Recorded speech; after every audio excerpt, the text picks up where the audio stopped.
Good day, everyone. Welcome to today's webinar. My name is Tina, the product manager at ROCKER, and I'm honored to be your speaker today. Thank you all for joining us as we discuss the new gold standard for EV isolation. Today, I am to help you better understand the EV and the isolation techniques. Here's a brief overview of our session. First, we will introduce EV and explore the most commonly used EV isolation techniques. After that, we will have a Q&A session where I will address your questions.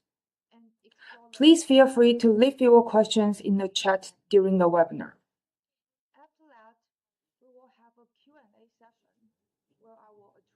As EVs have gained significant attention for their crucial role in pathways related to aging, cancer, and numerous diseases.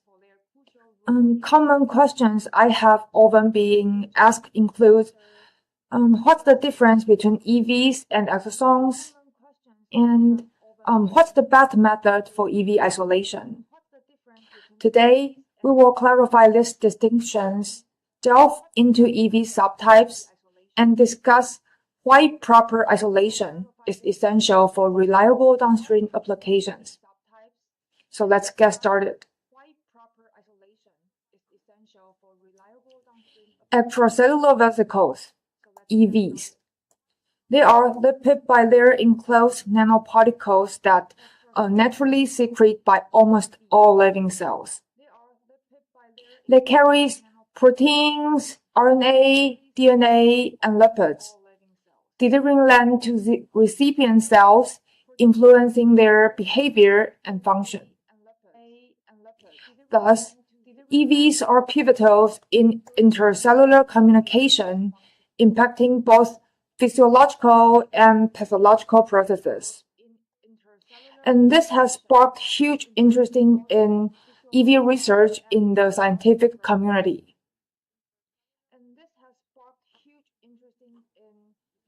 According to the International Society for Extracellular Vesicles, ISEV, EVs are classified into three subtypes based on their biogenesis.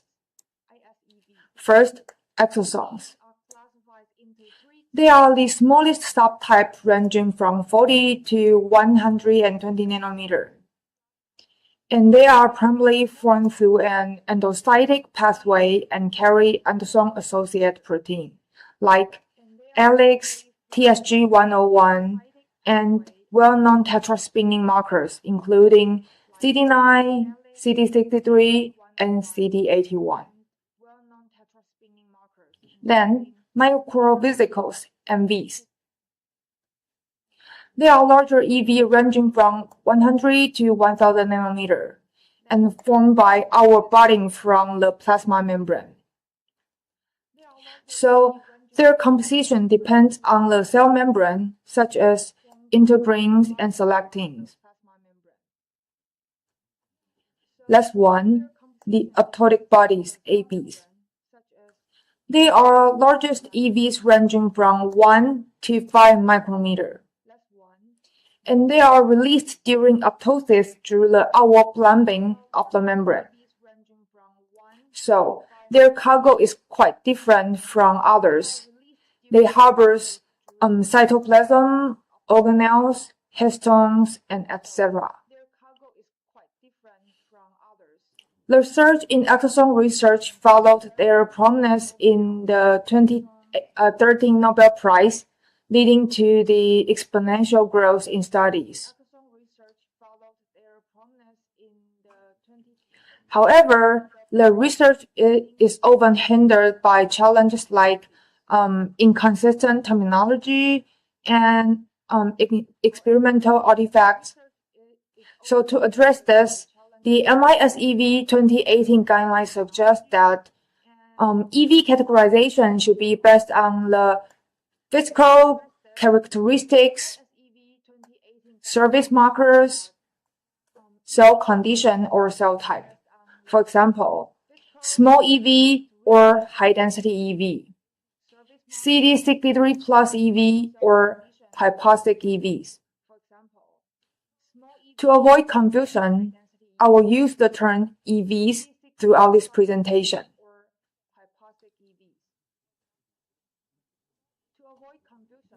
EV isolation is complex due to the contaminants in biological samples, like cell debris, protein aggregates, and lipoproteins, which overlap in size and density with EVs.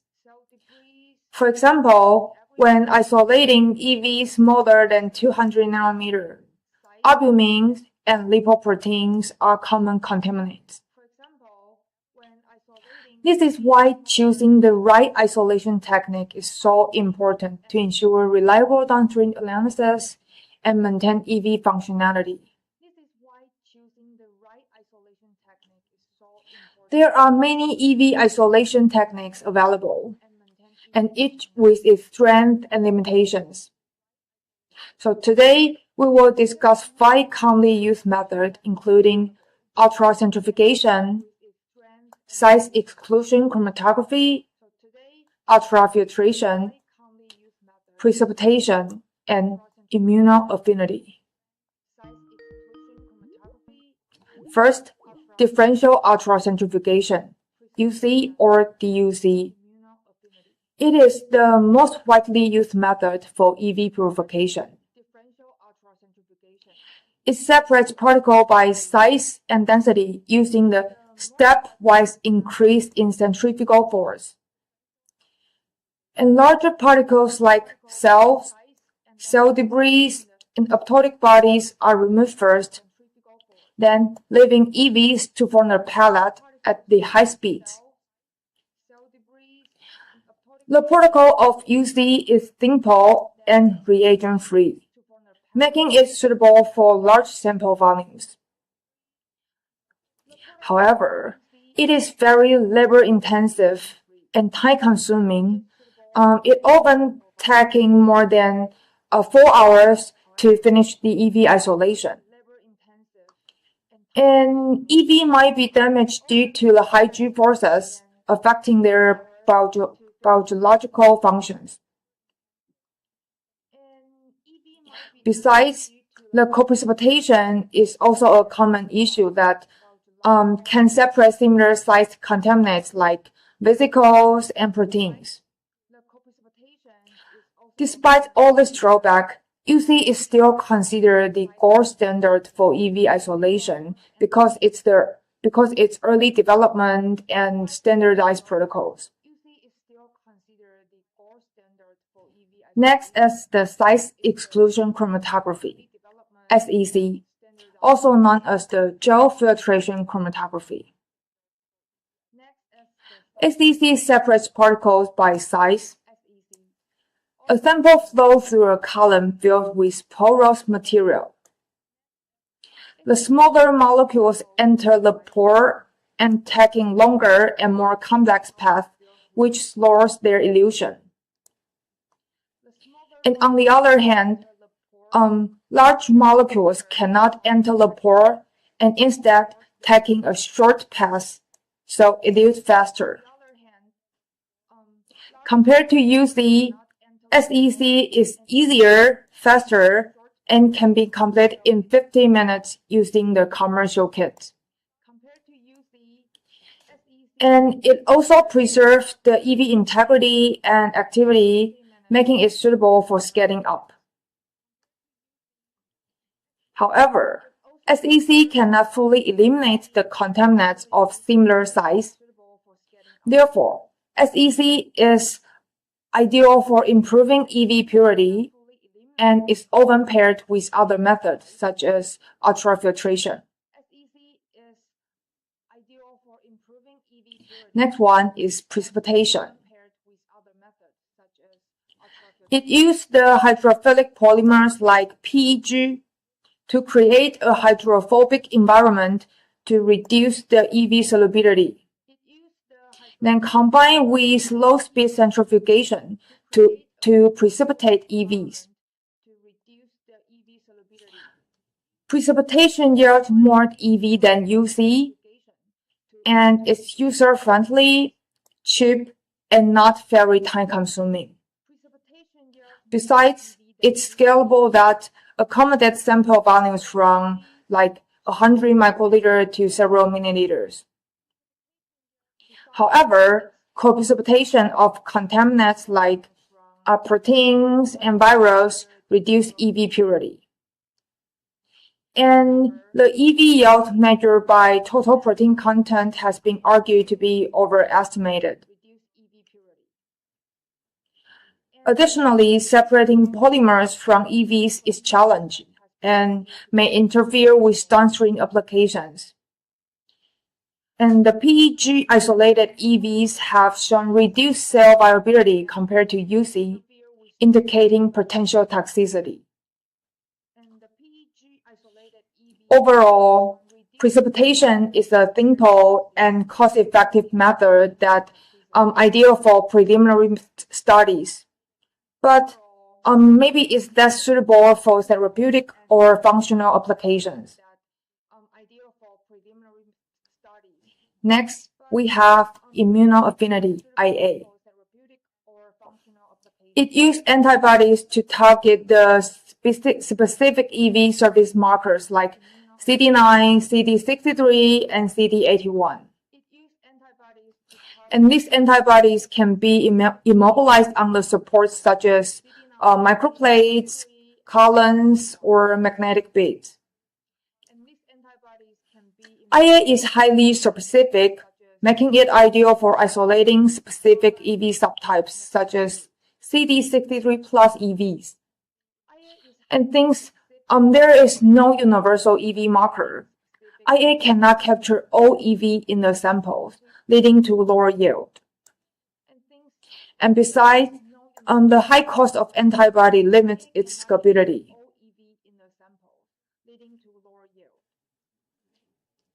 Last one, ultrafiltration, UF. UF separates particle by size using the membrane with defined pore size or molecular weight cutoff, MWCO. And two common setups are centrifugal spin filter and pressure-driven stir cell. UF is a quick and straightforward method that can be used alone or combined with other techniques to enhance the purity. However, UF has lower resolution than SEC, making it less effective at removing size-identical contaminants. And membrane clogging is also a challenge which will reduce efficiency and increase the cost. An advanced form of UF is tangential flow filtration, also called TFF. It can minimize the clogging and offers improved stability and reproducibility. So let's compare the conventional filtration with TFF. First, the dead-end filtration on the left. It is used in centrifugal spin filter and stir cell. The sample flows vertically to the membrane, and large particles accumulated on the membrane and forming a cake layer. The cake layer grows over time, and the flow rate and efficiency decreases. Now, let's move to the right, tangential flow filtration, TFF, also known as the cross-flow filtration. The sample flows parallel to the membrane and allowing the smaller molecule pass through the membrane while large molecules are recirculated and continuously flushing the membrane. Hence, TFF minimizes the membrane clogging, maintaining a steady flow rate which is ideal for scalable application.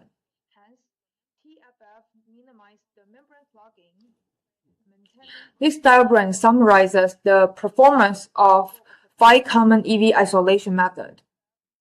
So we can see that currently no single method provides both high yield and high purity. Therefore, many studies suggest to combine techniques such as TFF with SEC to get better results.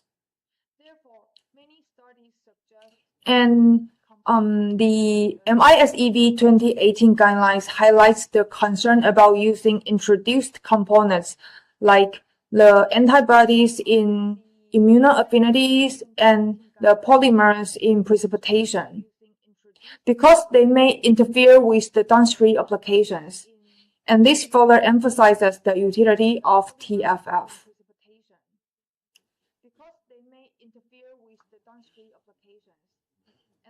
Since UC is the most commonly used method for isolating EVs from biological fluids, so let's now compare its efficiency with TFF.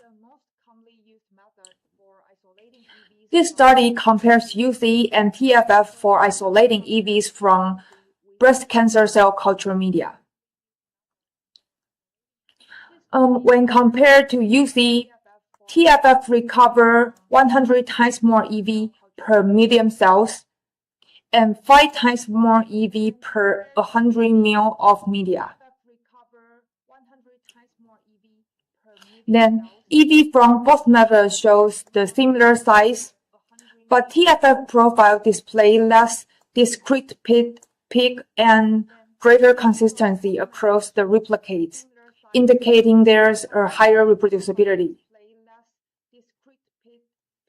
The TEM image reveals that EV isolated from both methods were spherical and consistent with the yield data. More EV were observed in TFF samples. Furthermore, spiking samples with known amounts of albumin to test the ability of removing contaminants. And the results demonstrate that TFF's ability to remove 40 times more albumin than UC, while UC still retained a large amount of albumin. And further studies use 4 techniques: PTA, DLS, nano-FCM, and TRPS to assess the EVs isolated from 2 cell types, CEV and DEV. We can see that the size distributions were consistent in each technique, but varies between different techniques. And notably, DLS results shows larger EV size for UC compared to TFF, and it is likely due to the aggregate formation during the ultracentrifugation. The concentration results were similar between TFF and UC.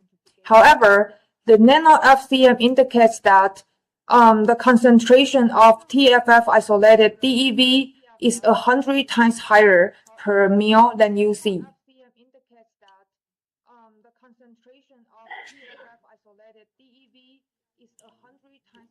The mass of EV was quantified to explore the potential difference in cargo content. And the UC isolated EV shows higher dry mass than TFF, suggesting the presence of aggregates and consistent with the DLS findings. The difference in EV dry mass suggests the variation in molecular composition.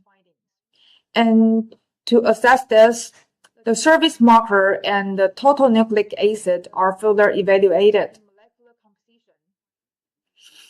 EV from both methods contain key markers of CD9, CD63, and CT81. But marker levels varied, indicating that different EV subpopulations were isolated by each method. And TFF isolated EV shows 7 to 22 times higher nucleic acid content than UC.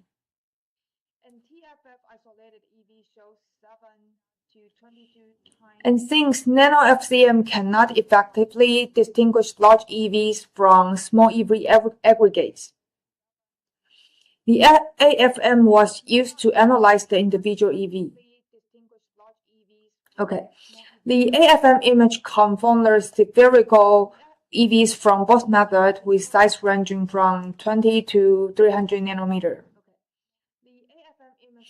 And the AFM IR spectra shows that the TFF isolated EV marked in blue retains normal structure for protein, nucleic acid, and lipids, whereas UC isolated EV shows peak change, indicating that structure alterations and reduced nucleic acid content consistent with nano-FCM findings.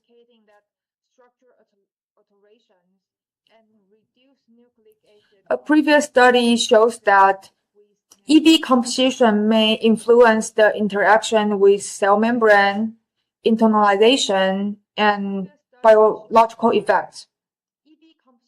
Thus, a segmentation test is used to assess the ability of EV to move toward the cell.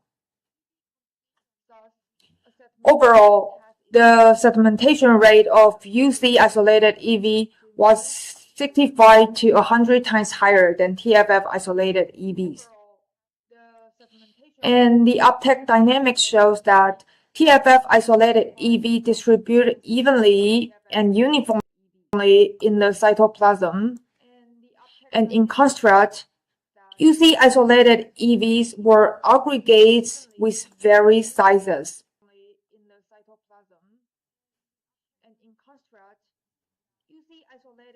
In order to assess the biological effects, EV from both methods were tested in a Scratchwood assay.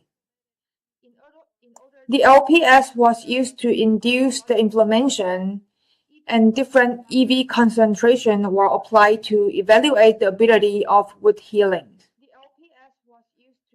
We can see that EV from both methods enhanced the wound closure compared to the LPS-only control.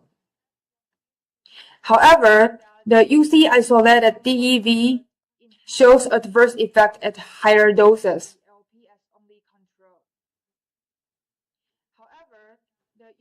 So, in summary, these studies demonstrate that the EV size from TFF and UC are identical.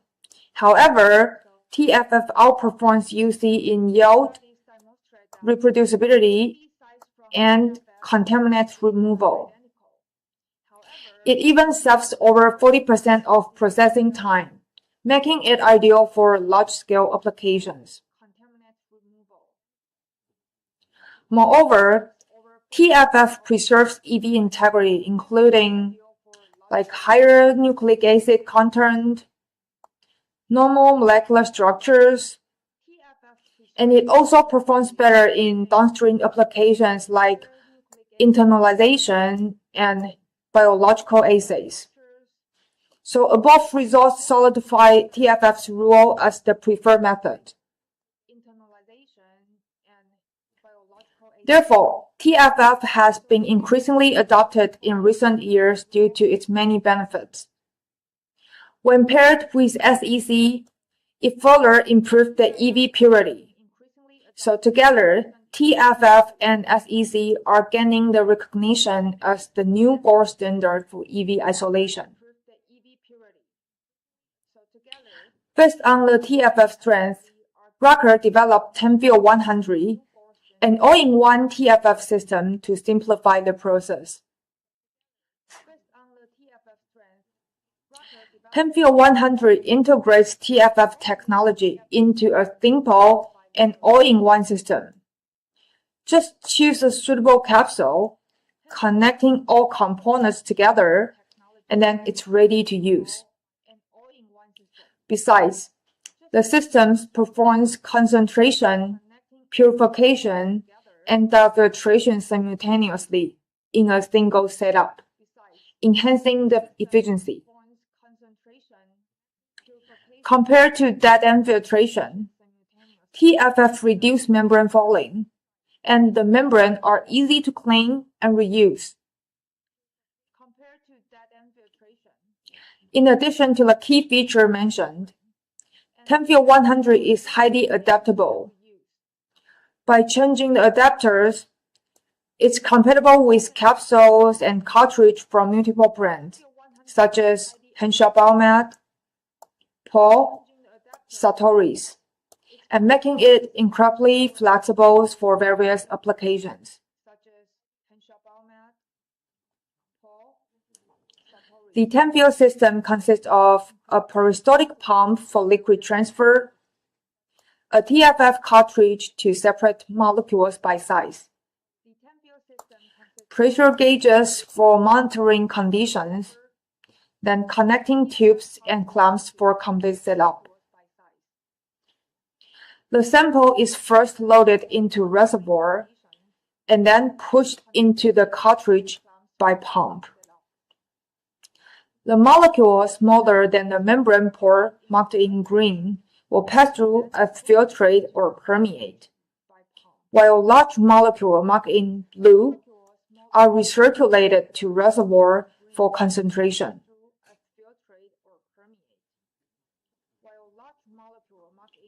TFF offers versatility across various EV workflows, such as concentration of dilute samples like cell culture medium and urine or buffer exchange. As for isolation, TFF can be used either as the thin-go method, like removing the EVs from FBS, or combined with other techniques like SEC. Here are some case studies shows that TFF is widely used for EV concentration and isolation, and it is often combined with techniques like SEC, UC, or LSC. The sample types includes not only cell culture medium, but biological fluids like urine, lipoaspirates, and juice.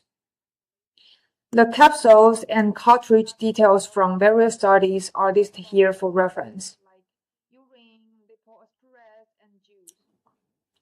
So here, I have just finished my presentation.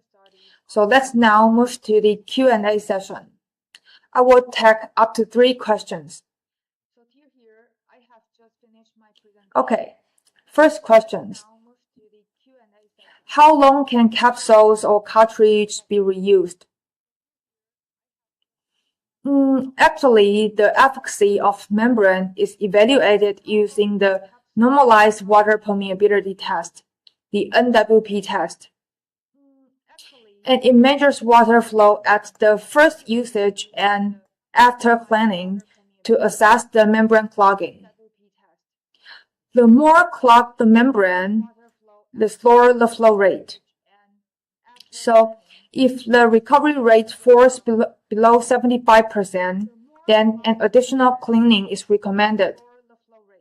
Then, if it drops below 50%, then a replacement is advised.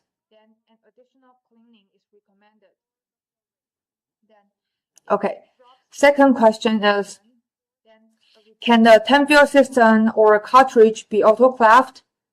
And how to ensure the sterility of cartridge when reusing it? And this is really a good question. Okay. TFF capsules from Paul and Henshaw Biomed come in sterile packaging, but Tanfil itself is not sterile. And since the capsules and the cartridge are not autoclavable, a chemical sterilization is recommended. We can use the cleaning solution like the sodium hydroxide to sterilize the wetted parts, and then followed by through rinsing with pure water. And after this process, this system is ready for the next round.